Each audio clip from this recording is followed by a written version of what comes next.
Okay, this is a video I've been wanting to record for a while and my headphones died on the way here, so it is what it is. I'm going through with it. I'm going to talk about the time I manifested being on billboards and in magazines.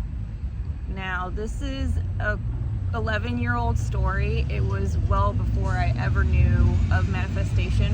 I had kind of had an inkling about, I always had an interest in witchcraft and magical things and whatever, and I think when I was 15 or 16, I don't know where I read this or how this came about, but I remember I wrote down a mantra of I am a model signed to an agency or whatever, and I had a picture of my favorite supermodels from the 2000s, and I had kept it in my wallet for a bit, and supposedly that was gonna make it happen for me. And then I started going to modeling agencies and they all rejected me, and I pretty much just gave up on that. And that was kind of the story, the continuing story, as I tried to pursue modeling.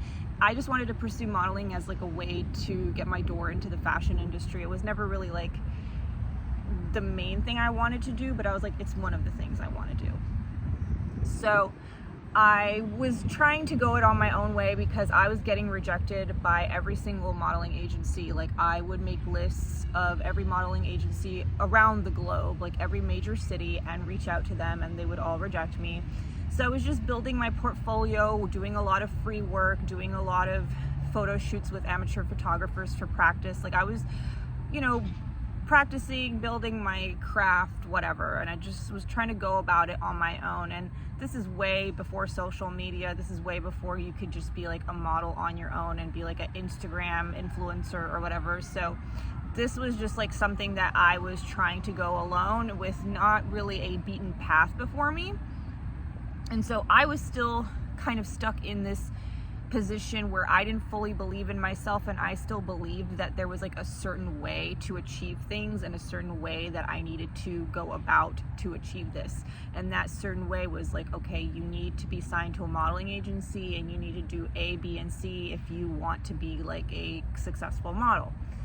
And I was trying to keep my spirits up, okay? I was working retail and I was getting little gigs here and there, but still nothing was really hitting. And I had this one coworker. We worked in a fashion retailer, and most of us that worked there, we were pretty well, the way we were hired, we were really picked out as people that are interested in fashion. So her and I talked a lot, and she was one of my first supporters.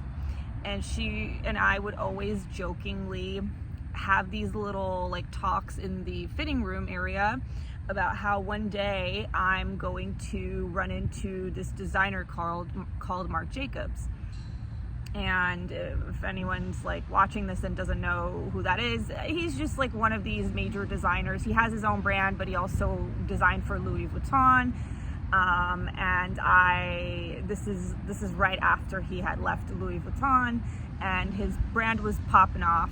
There was multiple locations of his store within a 5-minute walk of me. It was really popping off. He had a billboard near my house for years. It was their billboard, right? And it's not as popping off anymore. But at the time it was, and I really felt aesthetically, the way I looked at the time, I felt I really made sense for this brand. And so did my friend. And so lightheartedly, half jokingly, half serious, we would, oh, wouldn't it be funny if you were walking down the street and I pushed you into Marc Jacobs? And then she'd be okay, we would act it out. She's okay, this is you walking. And then she'd walk, and she's and then I push you, and then we would literally act it out. And this was just a running joke we had every time we worked together. And again, not serious. It's not I was really thinking that me having these conversations was actually going to lead to what it ended up leading to. So then some time goes by. I can't tell you if it was weeks or months or how long, but it couldn't have been that long because I didn't work at that store for very long. And next thing I know, my my ex, or my boyfriend at the time, he sends me a text message, and it's basically like a post from the brand on Instagram saying that they're holding a contest, a modeling contest, and all you have to do is hashtag your photos. And again, at this time, it's like 2014, so there's not that much saturation on Instagram. It's really easy to get noticed. It's really easy to find pictures because everything's still chronological order. There's no algorithm in any shape or form. It's literally just like whenever you post it, that's when people see it. And again, it's like not everyone and their moms is on Instagram at this point. So I'm like, as soon as I see this, I just knew it was for me. I could not explain it, but I was like, this is for me.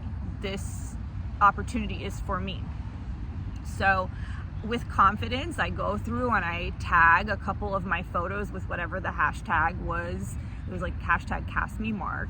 And so I hashtag my photos, and I just knew at my core, like, there was no doubt that this opportunity had been presented for me.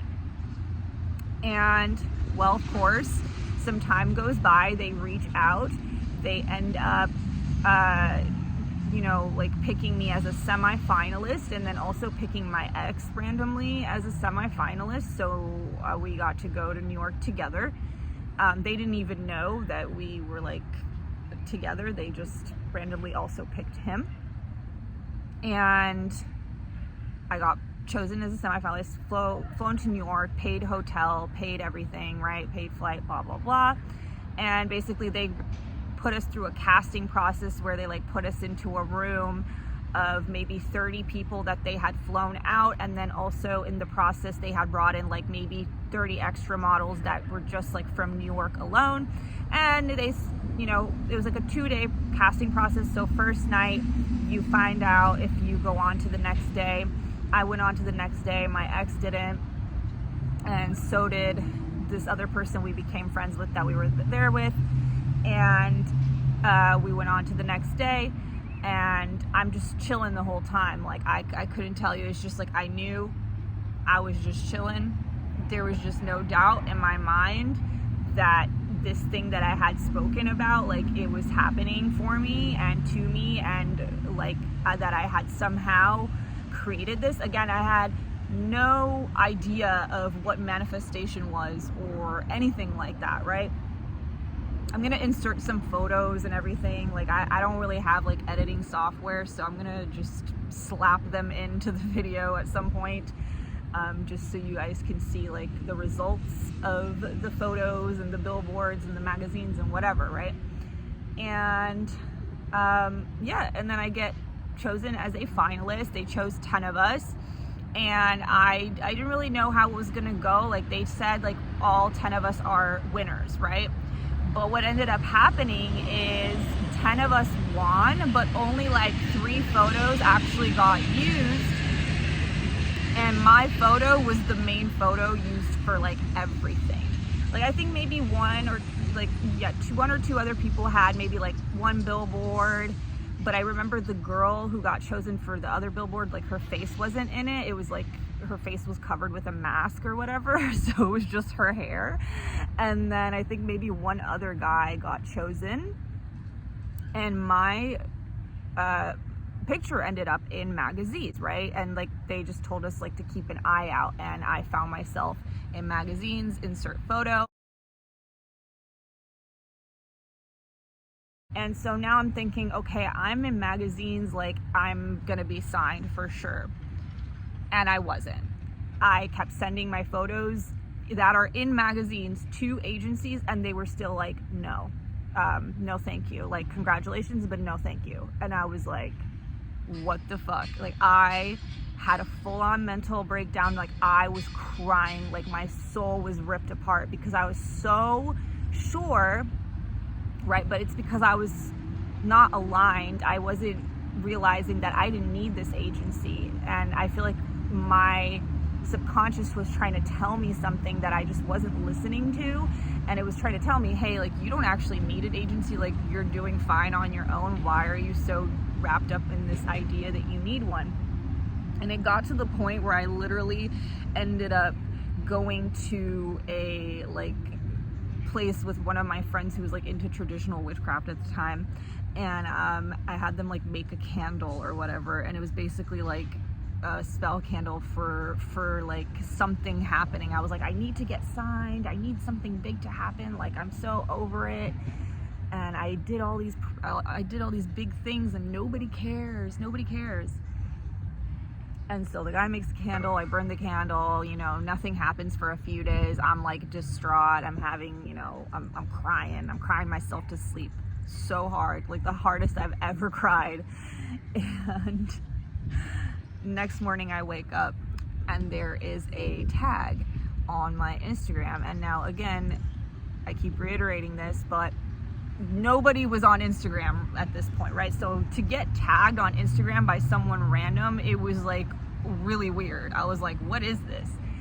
And I click the tag and I see a photo, which I will insert here somewhere.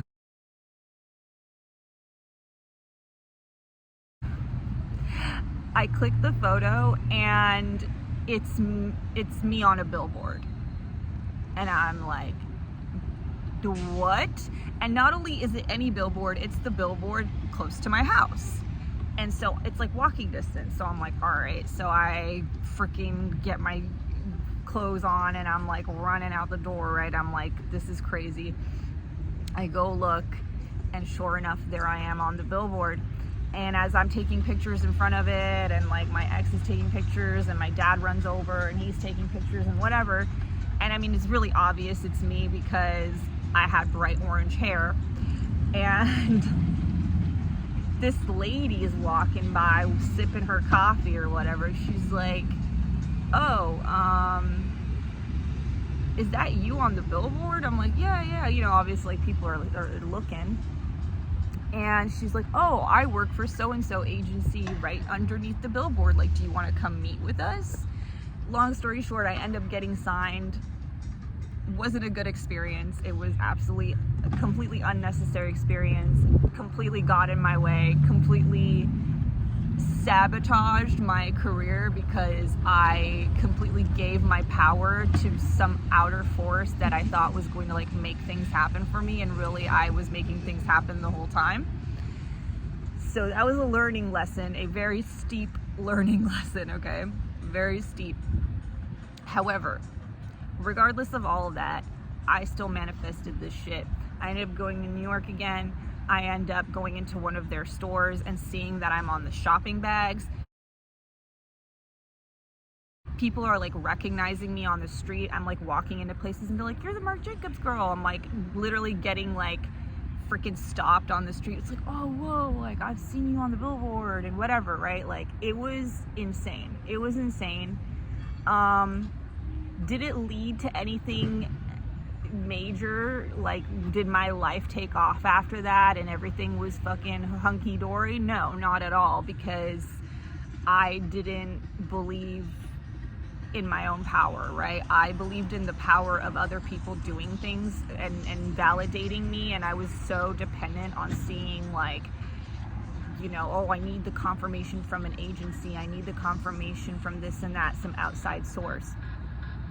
So no, it didn't really lead to anything major. I didn't really get paid well because it was classified as a contest, so I signed my rights away. They ended up using my images in all kinds of ways that I could have been compensated for, but that's another steep learning curve, learning lesson that I went through. Anyway, I'm sharing this story to say that you're always manifesting, and so that's why self-concept and identity and your self-worth is so important, because it determines the ceiling at which you are able to manifest things, right? You're always manifesting. So if you're always feeling down about yourself and your abilities, and you don't know your own power and you give your own power away, then that's kind of the experience you're going to be stuck in. You're going to be stuck in a loop. Every time you try to experience something major, something will come around and ruin it, right? It is what it is. but it's still a good story, and it's one of many occurrences that happened to me in such strange, mysterious ways, right? Things I've spoken into existence, things I've thought of, and it happened. Anyway, this guy's music is fucking cool. He's like doing some work. I'm like, let's go. Anyway, that's that.